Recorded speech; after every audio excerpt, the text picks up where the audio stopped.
2024 সালে বিশ্বজুড়ে শিশুদের উপর সশস্ত্র সংঘাতের বিধ্বংসী প্রভাব সম্ভাব্য রেকর্ড পর্যায়ে পৌঁছেছে।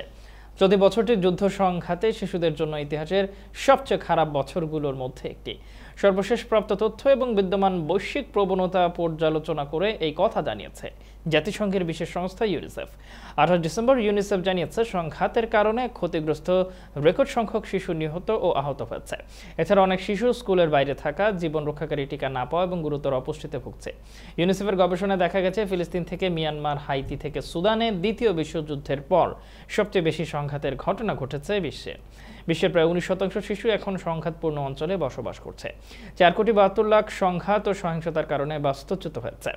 গাজায় হাজার হাজার শিশু নিহত ও আহত হয়েছে। উল্লেখ করে ইউনিসেফ জানিয়েছে ইউক্রেনেও জাতিসংঘ 2023 সালের পুরো সময়ের তুলনায় 2024 সালের প্রথম 9 মাসে বেশি শিশু হতাহতের ঘটনা যাচাই করেছে।